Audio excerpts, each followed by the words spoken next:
Well, g'day tubes, how's she hanging today? Look, raining again out here. This rain, holy crap, I don't know. What's been going on with all this crappy rain lately? It's been driving me nuts, so gotta start up my chick.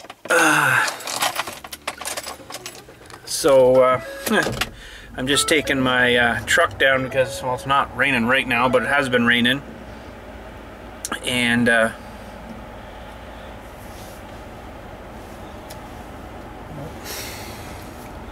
it has been raining, and I got to go meet some people out here, so I'm like, oh, I'm not taking my tractor back, I'm taking my truck. So I kind of thought smart, you know, that today, keep the truck handy. If I got to run back somewhere, I just take the truck. And I think that should work pretty good. So anyways, we'll get waiting here. I'm just gonna meet the people, and then we'll catch you in a few.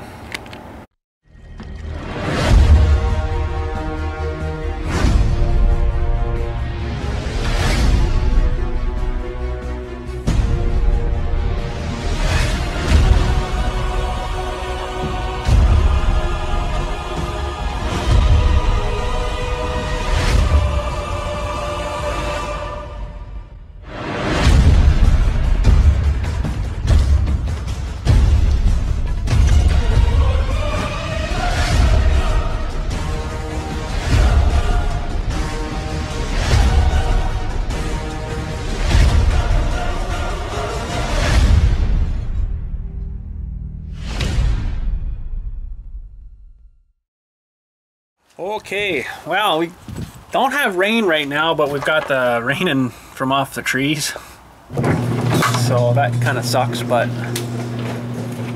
I wanted to do some more weed whacking, but I can't really because everything's soaked right now, and if it's soaked, I'll get soaked, so I have to let her dry out a bit. But anyways, I looked on the thingy there today, and the tractor was needing an oil change, so I got an oil change started here.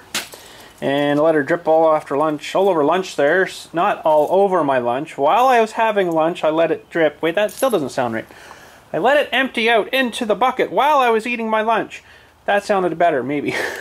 So, we're at oil change time. Looks like it needs a frickin' pressure washer time, too. Holy crap, do you ever clean this thing? Not really. I should probably, though, get her cleaned all off again.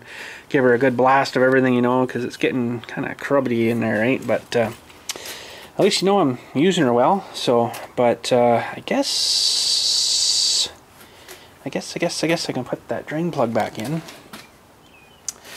If I can get down here. Oh.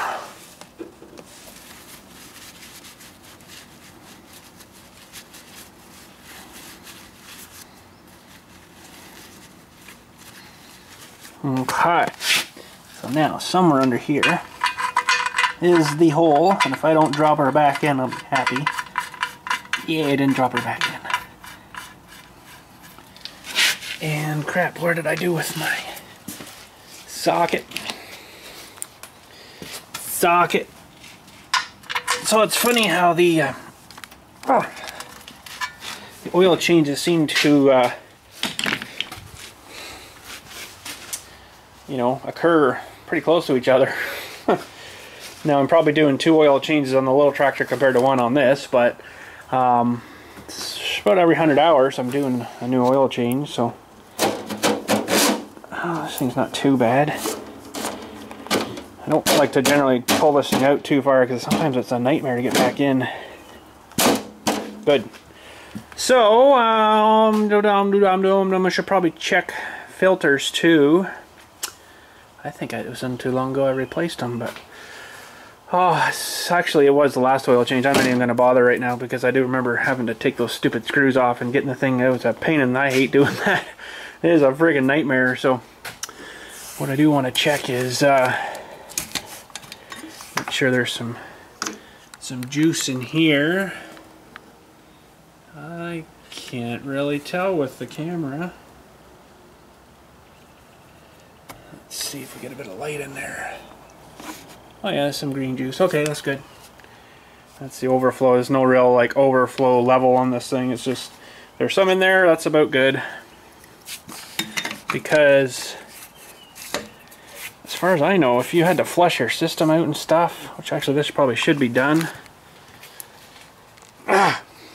you have to fill it from there, and it fills all from this hose here, and then it fills everything back up. So it's kind of stupid. It'd be nice if they had a filler here, you know, but they don't for some weird reason.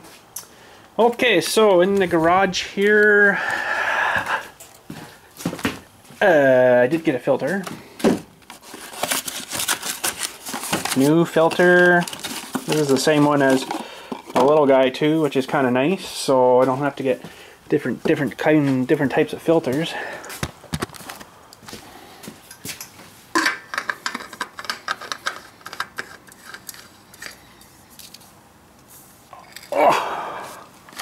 That should be good, and we got a filler here. With this bar here for the loader, sure makes it hard to get in here to fill it, but we'll figure it out, I guess. I guess we will. And it's 4.9 liters, I think it was, for this one. So it takes a little bit. So on here I've got what was remainder from the last oil change, which apparently wasn't too much. Oh, there's a little bit more there. And I've got another new jug here, but I'm still not going to have enough. And this is my last ones of these because I got the big pail last winter there.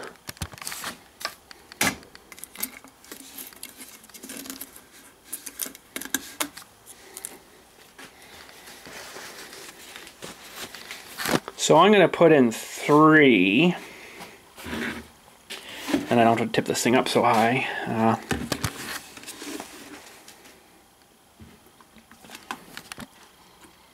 3 liters here.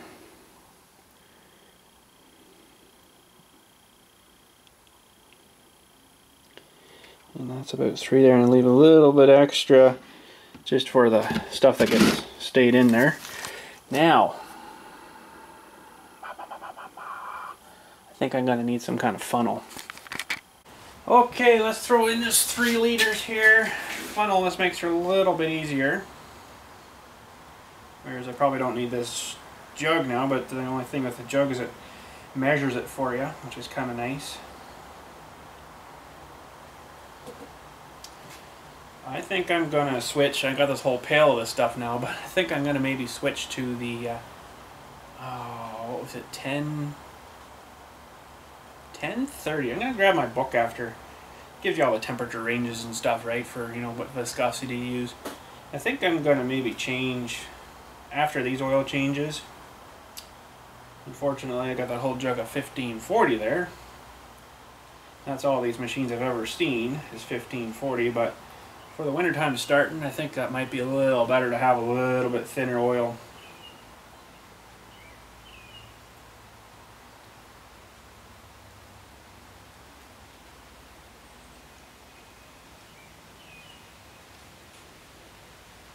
It's kind of nice having the jug though like this to measure your stuff instead of just guessing and adding a bit. Oh, too much now, because you know this is like bang right on every time when you put in what the book recommends. Anyway, oh, it's raining again. Holy crap! It's going to be one of those days. Working inside, I guess. Okay, so there's our 3. We'll just let that drain there a minute. I'll go get the rest and we'll be back. Okay, if you've never seen one of these pails, how you open them, it's pretty cool. I mean, it's just a pail, whatever, but it's pretty cool. A couple of seals on it here, so you gotta pull this thing right up. That's your filler spout thing there. So you unscrew this now. And inside there is like a little pull the pin, throw the grenade kind of thing. So that comes out. And I usually just put that on so I don't get anything contaminated right now. And then to keep it from going gloo, gloo, as you're dumping, it's got a little air valve here that you take your fancy new buck knife. And you just cut a little hole there. Like that. and you're ready to pour it. And then this thing will down like that again when you know, when you don't want it to be open. So anyways, I'll get the rest of the oil here. Okay, let's dump the rest of this in here. It's like maple syrup. I looked at the book there, I'll show you in a sec. It's kind of dumb because they actually don't give you temperature ranges. They just throw you like a picture of a thermometer with a couple of dashes on it and go between this and that. Well, it's like, well, what temperature is that? It doesn't help me. So, I don't know. We'll look at her and examine her here maybe. Stupid thing. It'd be nice if I get this thing to prop up somehow to keep draining itself out. But I don't know.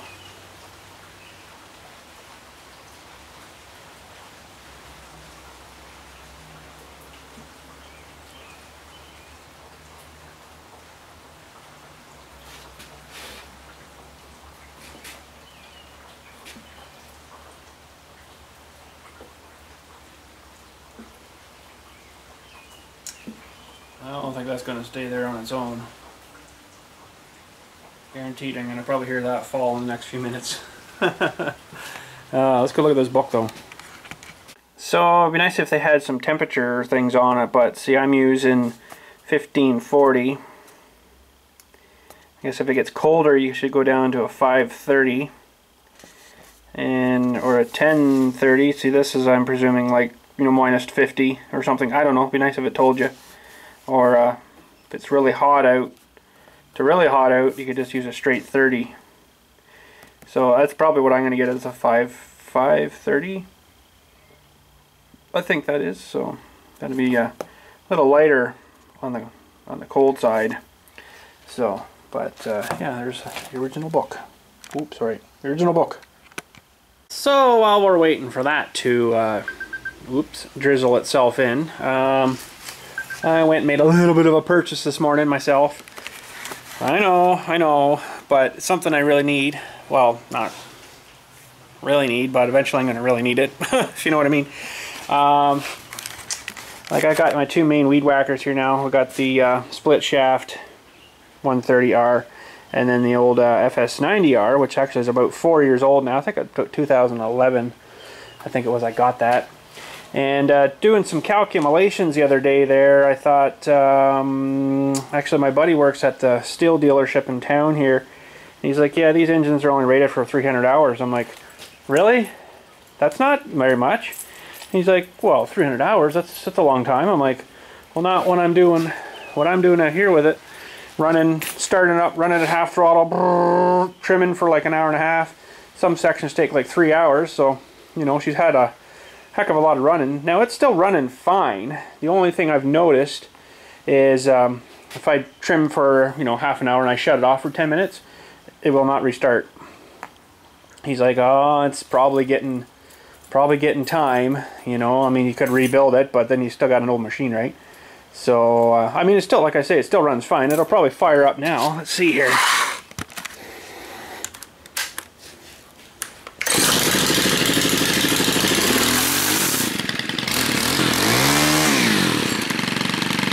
Yeah, you know, it's fine. There's nothing wrong with it. I'll probably still actually use it. But I thought, well, if this one's getting close, she's getting a little tired. So I wish I could go out and do some trimming and get it warmed up real good and then bring it back, shut it off, and I'll show you how it won't restart. So, and he's like, well, you might be able to adjust the little valves in it too. You know, this is a 4-stroke engine in this, right? But it's 2-stroke lubricated engine. There's no actual crankcase. It's still a 2-stroke gas you use.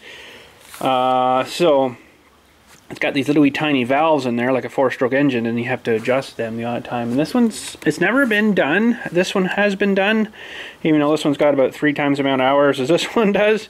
What was this one doing? I can't remember now. Oh, it was hard to pull, I think, to start it.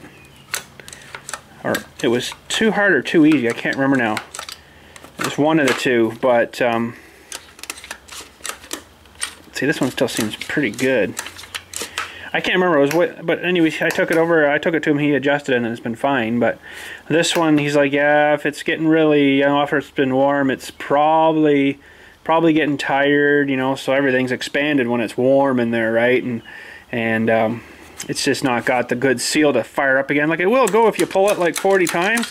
Just repetitively pull it, it'll eventually and away she goes. So, you know, 400 hours when they've rated them for 300, that's pretty darn good. So, you know, I put roughly, depending on the year, but roughly about 100 hours a year on them. So yeah, altogether, you know, she's had a pretty good life, I'd say.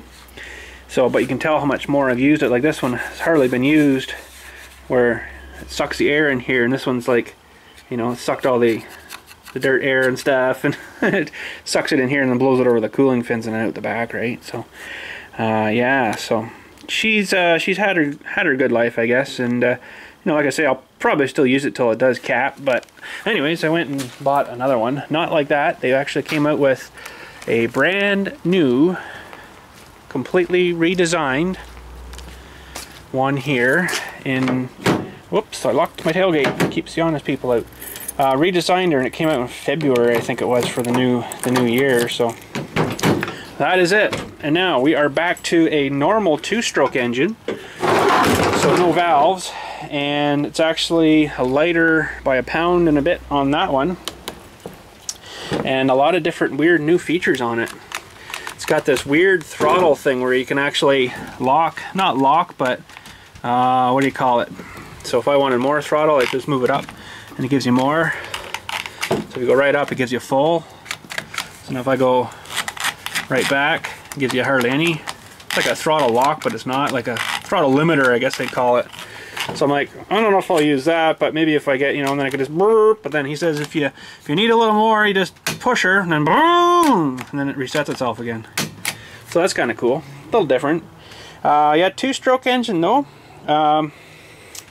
It's got some weird new carburetor on it. It doesn't have like a normal carburetor. It's apparently got like a rotary carburetor, like on a motorcycle or something. I might have to pop the covers off and have a look after, of course. But and this is different too. He says you have to, this is your choke, turn it and push it in, so that locks it on and it opens up, like it sets the fast speed. So once it goes, you just boom, and then down she goes. So, and it's got not like a off and on switch. You just push and it goes. You don't have to. It just stops with one push. So, kind of different. I like the cap idea a little better than the other ones. More of a positive. Threaded on and screwed. I'll show you the other cap. I've never really been too happy with the other one, but this one's good. And they gave me a free jug of Moto Mix. They actually sell you this stuff now. It's got like the oil and stuff in it, ready to go. Moto Mix for chainsaws and everything. Apparently they sell a whole whack of this stuff. So I'm like, oh, that's kind of cool. And then of course your little bag of goodies there, right? So tools and more tools. So let's get this thing inside and we'll give this, well, before we fire it up, maybe we'll have a look at this carburetor. I'm really intrigued to see what that looks like. So I'm not sure how this one's going to lay out yet, but if you notice this one, I changed mine around like a whole lot where I'm more comfortable with it. I find, let me think now.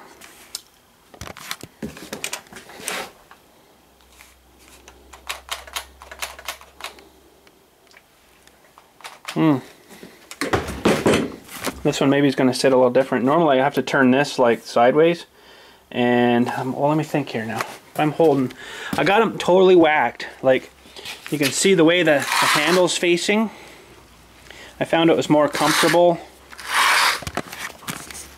It straightens your arm out rather than normally being over like this and your wrist is all crooked. Normally it would be up like this, right? So I turned them this way on the shaft, and these silly handles, I found this side here always jabbed into your leg, so this is like your leg here, so it clears better.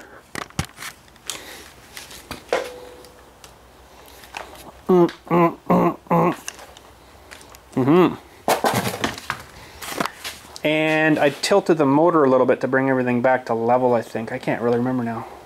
Maybe I didn't. I can't remember. But anyways, I'll have to get out there. They give you the sweet tool here. I've already got like 12 of them.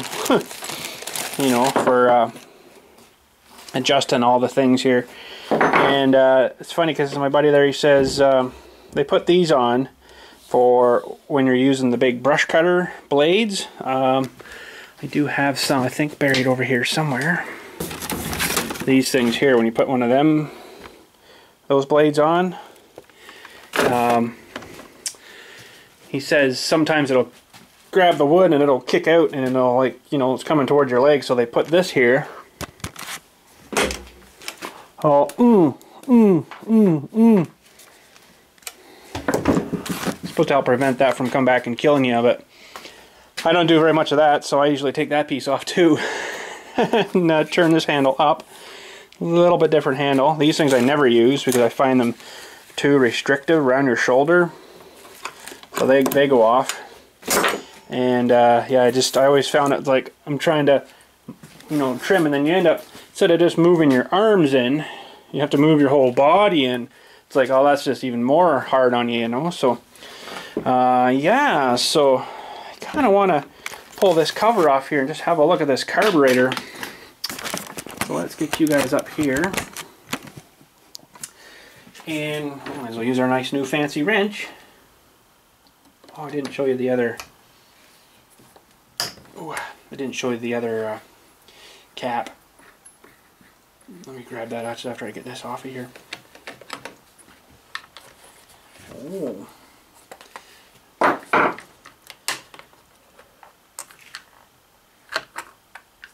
Oh, there we go. Well, we can't really still see much. But yeah, you can kind of see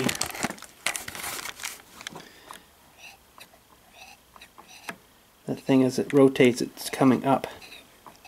I don't know if you can see that or not, but it's got like a needle in there that pulls and opens up. And that allows your, he says it cuts the air off and allows more fuel in or something. A little different. This is all plastic now too, and I think the other ones are all metal. So that's a little chintzier. There's that choke thing too. Let's see how that works. Oh, that's cool, yeah. So if you see how that opens that a little bit, and you can't get it off though. You have to flicker.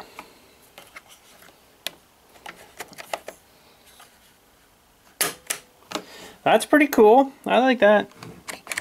Should be good. It's a pretty good machine. It's actually about $50 cheaper than the Formix one that I just had out on the floor out there. So I don't know. Should be all right. Now let's just make sure we get this back on the right spot here.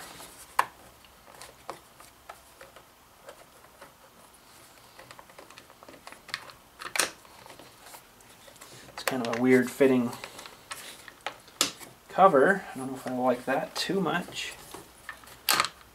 Different, that's for sure. It's going to take a little bit to get that wiggle back in, unless I'm doing something not right.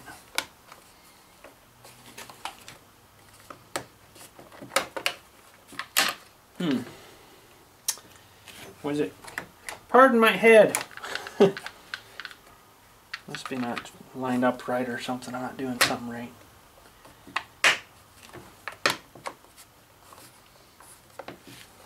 Maybe that is it. Oh, I don't know, it doesn't look right. No, that's not right.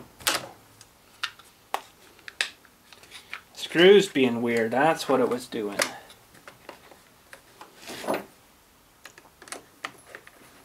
There we go. So you heard the sound of the other guy. Let's just go do a quick fire up of it again. There's that cap too, so you just pull that up, twist and off. Well, sometimes you'll put it on, it doesn't quite line up right, and then you can push her down, you don't realize it's come off, and then all of a sudden it's twink. So I didn't really like that design too much. Okay, but this is the 4-stroke sound.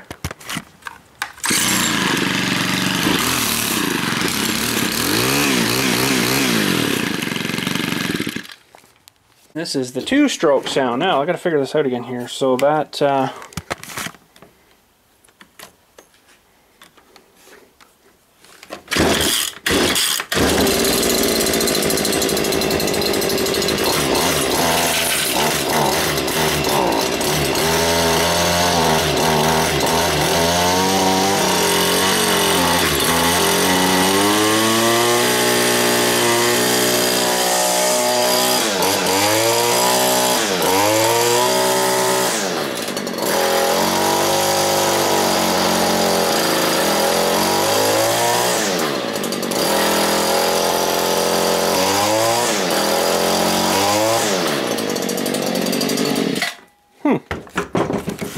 kind of cool, you know.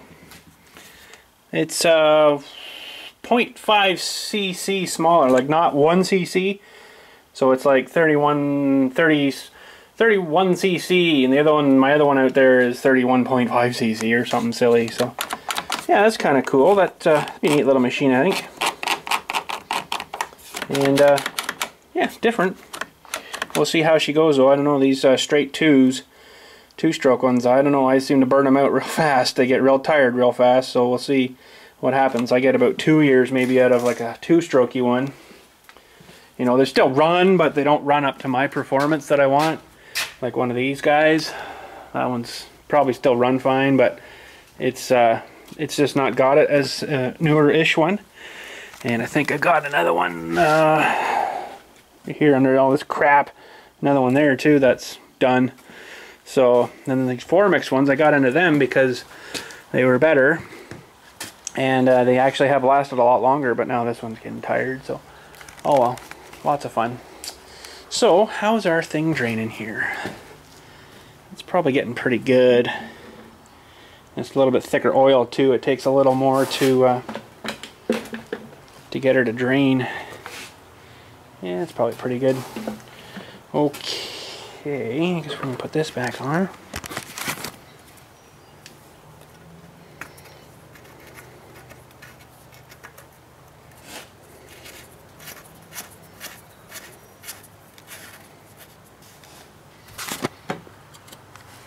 And fire it up, I guess, and let her run for a couple of minutes. Get things circulated again.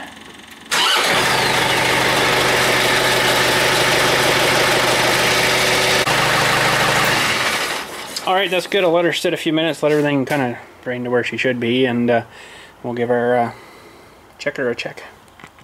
So here's a mystery for you guys. See if you guys can figure out what this mystery is about.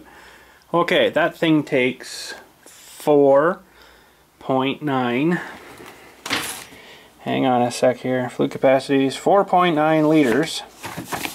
Crankcase with filter. 4.9 liters. Okay. These jugs only hold 3.78, which isn't even quite 4.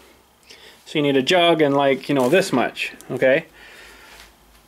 Just dumped the oil out of the tractor. I checked it before we dumped it out, and it was right up full. Oh, I see it's full now. Oh, it was right up full. Oh crap. Now, the funny thing is,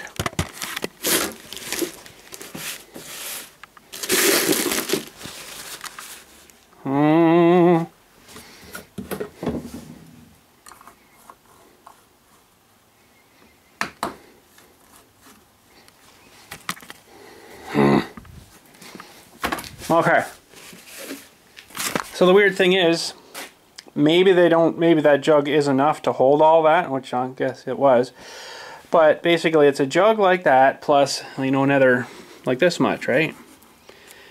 Now, how did all this, if the tractor had 4.9 liters in it, and it's actually overfilled a bit too, I noticed, so it's not burning oil, all this oil fit back into one jug. Where to fill the tractor back up, and you needed a jug and like a little bit more than a quarter. I don't get it. You know, that's just weird. So, yeah, that's a mystery to me. I don't understand that one. That's weird. All right, this has probably sat here long enough. Let's check the level here. It should be perfect, hopefully.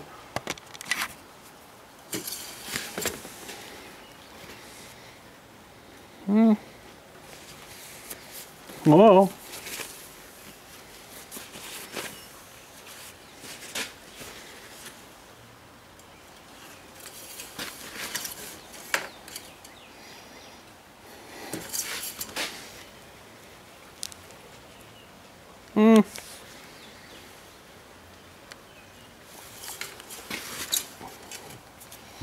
It's a wee bit high, but that's not too bad. If it was much higher, I'd maybe be a little more concerned about it, but holy dirty, this thing needs a good wash. But nature's washing right now, so I guess I'm screwed. But yeah, she should probably have a real good bath, you know. A real good bath. I really wish I had heated pressure washer, and I could get all the greasy, gooey stuff off too, right? You know, because it kind of builds up on stuff. You know, after a little while, it'll be nice to get it all cleaned off again. Especially here where the exhaust side is. Look at the stink of the exhaust here. It's pretty. It's actually got a build up there. I gotta probably get a lot of that off because that's not too bad. But the real greasy stuff, the water hits that and just kind of smears it. It doesn't really blast it off, where the hot water like melts it off and then cleans it right off. You know, so don't have one of them. So wouldn't mind getting one, but pretty darn expensive just for some hot water. So the heck did I get all this stuff stuck in here? Who knows? Who knows? Well, anyways, I guess we can put her back together. A side plate. See this too, you know, I could wash that all day and probably wouldn't do much to it. If it was hot water, it would just...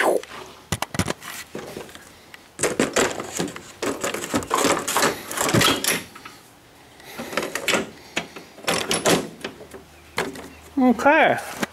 Somewhere here I've got my little dewies. A couple little washers. One goes on there. One goes on right there.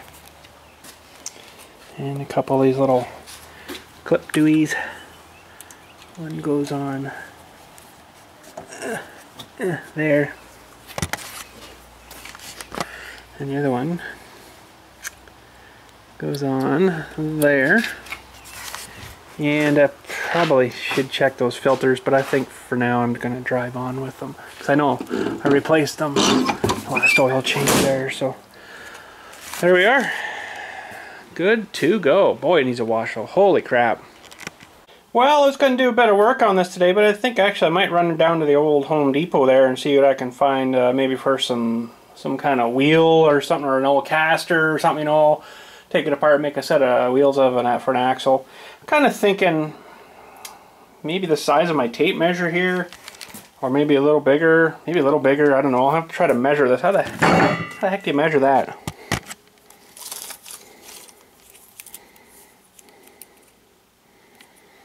I'd say that's about 2 inch. So if 2.5 maybe, I'll take that with me and pocket tape measure. Love this thing. It's super awesome. It works so good. And 5-footer, eh? So I can measure stuff that's up to 5 feet. 4 foot, 5 foot. That's the end of her. So I'll take that with me and see what I can find, and we can make a little axle for it. Something that I can make a, you know, that'll roll. I guess the next step will be making the dump box, which is basically going to be this frame again with the little things, and then another frame on top. So it'll be 2 more of these frames I got to make, and the little things in between. I don't know what size I'm going to make them yet. Probably, I don't know. We'll see. I'd like to kind of get the axle mounted first, and then give me a little more proportion to where I gotta do stuff, right? So I'll run down to the depot, see what they got. Okay, what did we get? We got a couple of little casters. I didn't really know exactly what size, and for all they're worth, you know, I thought, well, I'll just get a couple extras. So that's a 2.5 inch. I think that one was, and these ones here are 2 inch, a little smaller, right? So a little smaller, so I figured, yeah, well, you know, for all they're worth. So I'll get a couple of those, and then these are all bolted together, where the other sort of cheapery ones were riveted together. So these ones will come apart a lot nicer. And I got some threaded rod just to run like a shafty thing across. We'll have to weld on like a nut or something, or not a nut, I guess that would work. Even jam nuts or something, I don't know, whatever. I figured that I won't get to it, but I also got some hinges too, because we're going to need, I was almost going to manufacture my own hinges like I did on my other trailer that I actually built, but may just use, you know, weld one on the box, one on the trailer, and then she'll just whoop up from that. I got those ones, and then I got, what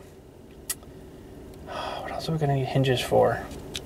For the actual dump box part, the hopper part for the leaf collecting part, right? That's what that is. We're going to need, I got some smaller ones too.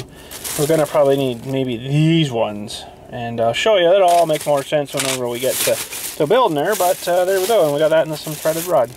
So that's probably going to be about her for today. Dilly's got a baseball game about an hour, a little bit over an hour away from here, and it hasn't been called yet because of the rain. It's not raining, so they'll probably still play. It's going to be one gooey mess, so I don't want to be sliding into home plate that day. Holy cow. So, but anyways, I gotta get going home, get going. We're gonna take the little barbecue up there and cook up some dinner and stuff. And we've used her once, it worked good. Didn't kind of quite get as hot as I'd like it, but probably with something that small, it's probably good it doesn't, because it might actually melt itself into a ball if it got too hot. It's hot enough to cook your stuff, but it, you know, cooking a burger took like 15 minutes, which, you know, seems like a little long when a normal barbecue will, you know, have it cooked in like 5. So, I mean, it works. It's better than trying to eat something raw, but it's, you know. Now that's also using just the little wee tanks that you screw onto the barbecue, whereas if I got the adapter hose to go to the big tank, it might burn a little hotter. I don't know. It's hard to say.